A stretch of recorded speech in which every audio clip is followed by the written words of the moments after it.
live 2 days in a row. 2 days of going live, 2 days of conquering my fears and discomfort and doing things outside of my box, outside of my comfort zone. And I promise you, there is a rhyme and reason to doing all of this. And I hope after our discussion this evening, it encourages you to do things outside of your comfort zone because at the end of the day, it definitely can make a change in your life. So, who am I? Why am I here? What is this about? My name is Elacia, and I have been working from home since 2015. So, I decided to create a channel and do videos all about work from home life, resources, and information to help other people who also want to work from home. And the reason I thought this was important because I think a lot of times people think with their career paths, especially in the work from home space, they think that there's not a lot of options to them, or they feel like their options are limited. And I want to show you that there are many different ways you can pursue a work from home life. And you don't even have to be a full time work from home person. Maybe you want to do it part time because you want to make additional income. Maybe you are somebody that wants to go into work from home and do it full time. Maybe you're someone who wants to be more hands on. And I want to show you and tell you that there's all different ways that you can do this.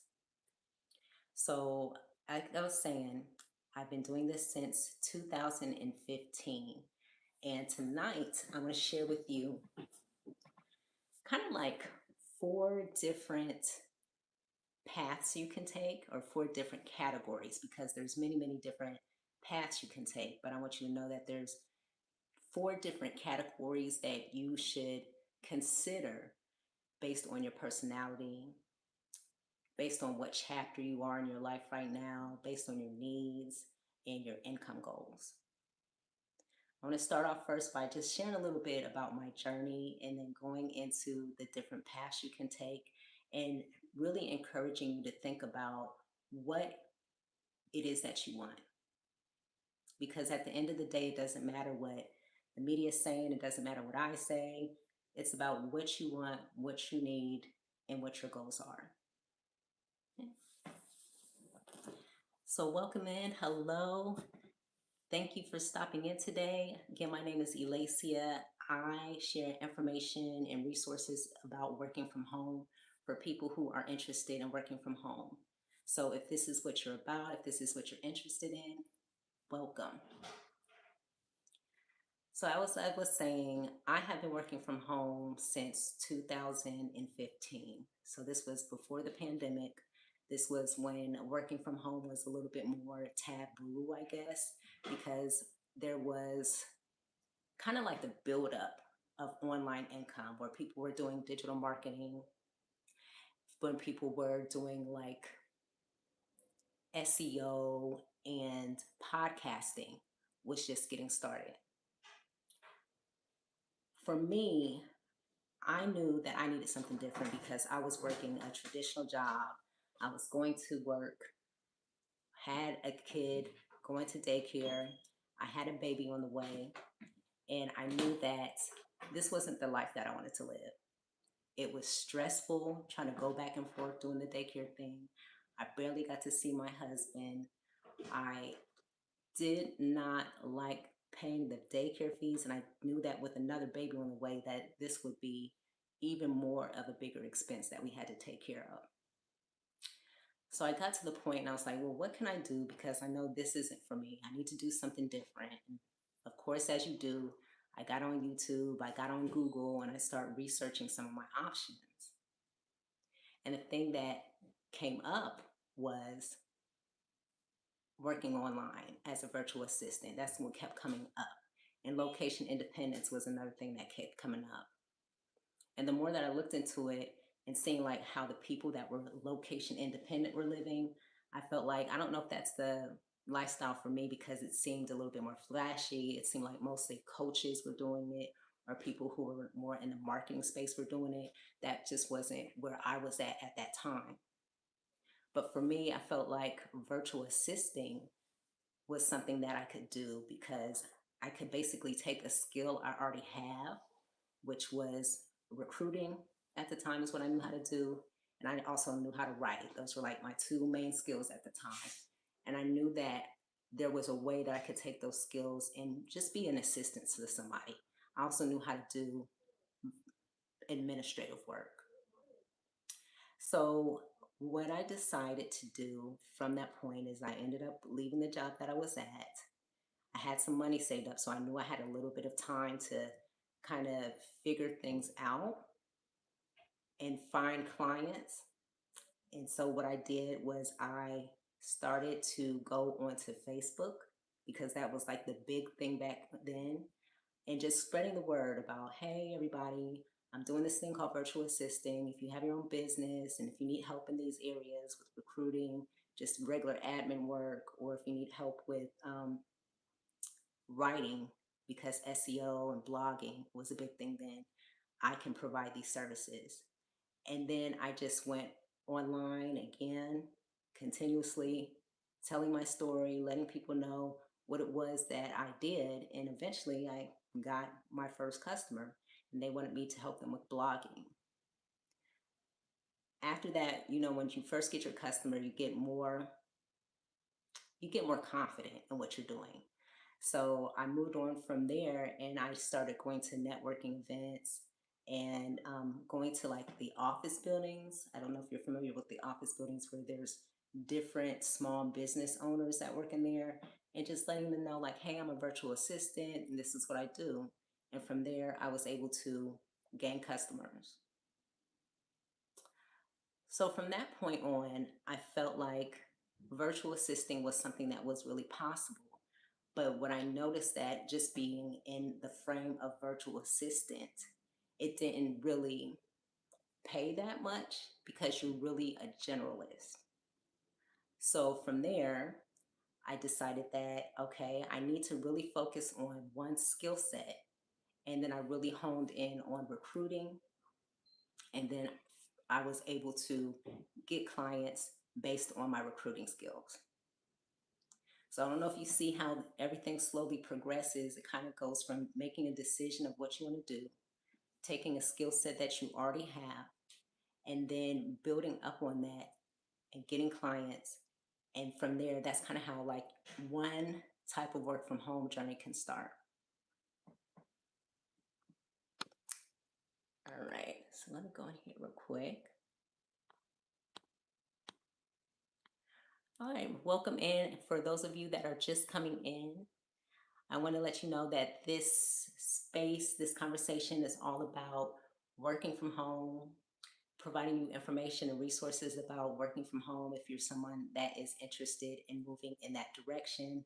I'm just walking you through my story, and also I'm going to provide you with like the four kind of options you have if you want to go into the work from home space.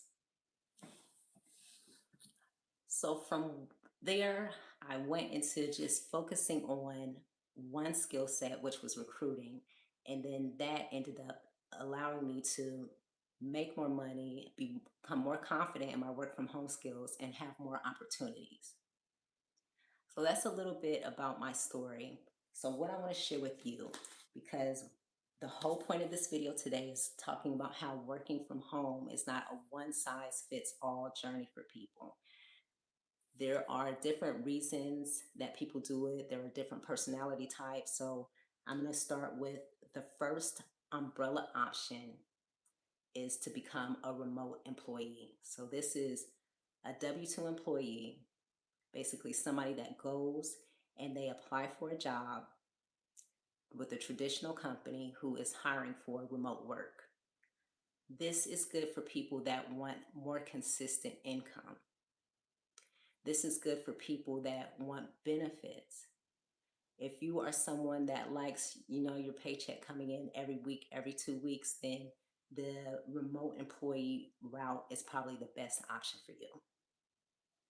Now, if you are somebody that wants a little bit more freedom, you want more independence, then this probably isn't the direction that you want to go, because you're going to be a lot of times on the time of that employer. The second option, which I talked about earlier, is a virtual assistant. That's kind of how I first got into working from home, is taking skill sets that I already had and just being like, I can pretty much do whatever you need me to do as an administrative assistant or as administrative support. And I was more of a generalist. When you're a generalist, it's kind of good because you learn a lot of different skills. That's good for you. You can kind of be a jack of all trade to the people that you're working with. And you are also having to go out there and get your own clients. But the bad thing is, because you know so much or you're doing so much, nobody can really categorize you. And typically the pay isn't as good as a generalist. Another con to being a virtual assistant is that you have to find your own clients, and that you don't necessarily have a consistent income coming in if you aren't with one steady group of clients. There can be people that are coming in and coming out working with you, and then you have to decide, like, how am I going to continue marketing and bringing in new leads to work with me?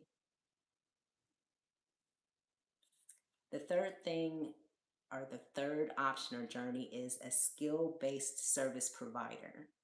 And what that is how I was explaining how I went from becoming a virtual assistant to a recruiter. I focused on one skill area, and when I did that, that allowed me to bump my income up some, because I was no longer all over the place. I was more focused, I was more experienced in one area. And when you have that certain experience level, people feel like they come to you as a subject matter expert. And when you're an expert in one area, then that's when kind of like your income goes up a little bit more. And then the fourth area was for digital and affiliate marketing. This is another umbrella that you can go into with remote work or working from home. And this is more of the area that I'm exploring more right now, because as much as I enjoy being a more hands-on service provider, I'm realizing that what happens when I want to go on vacation? What happens if I no longer work with the client because I've been laid off before in past jobs working with clients? And then you're just kind of stuck scrambling, trying to find work. So, what I like about the whole digital marketing and affiliate marketing space is that it provides you an opportunity to have residual income. So again, it all comes down to what it is that you're looking for, what your goals are, and that's how you can really navigate the work from home space.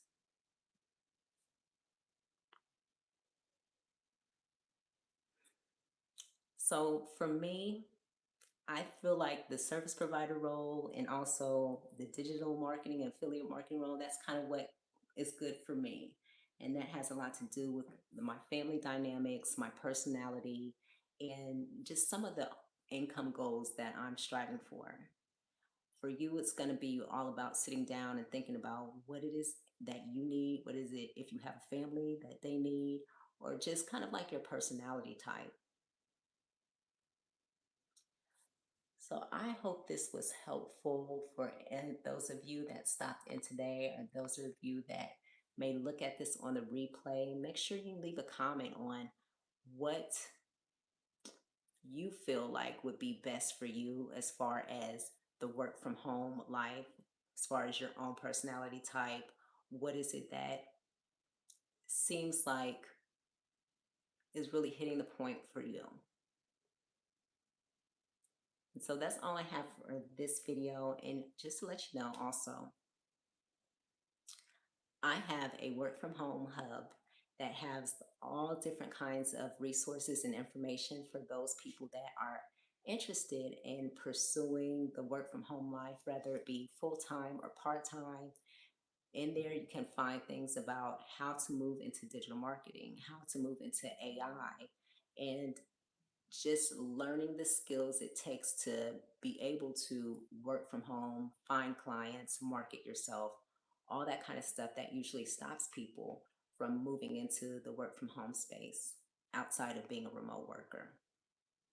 So if you have any questions, feel free to leave a comment. And that is all I have for you today. I will see you in the next video. Bye for now.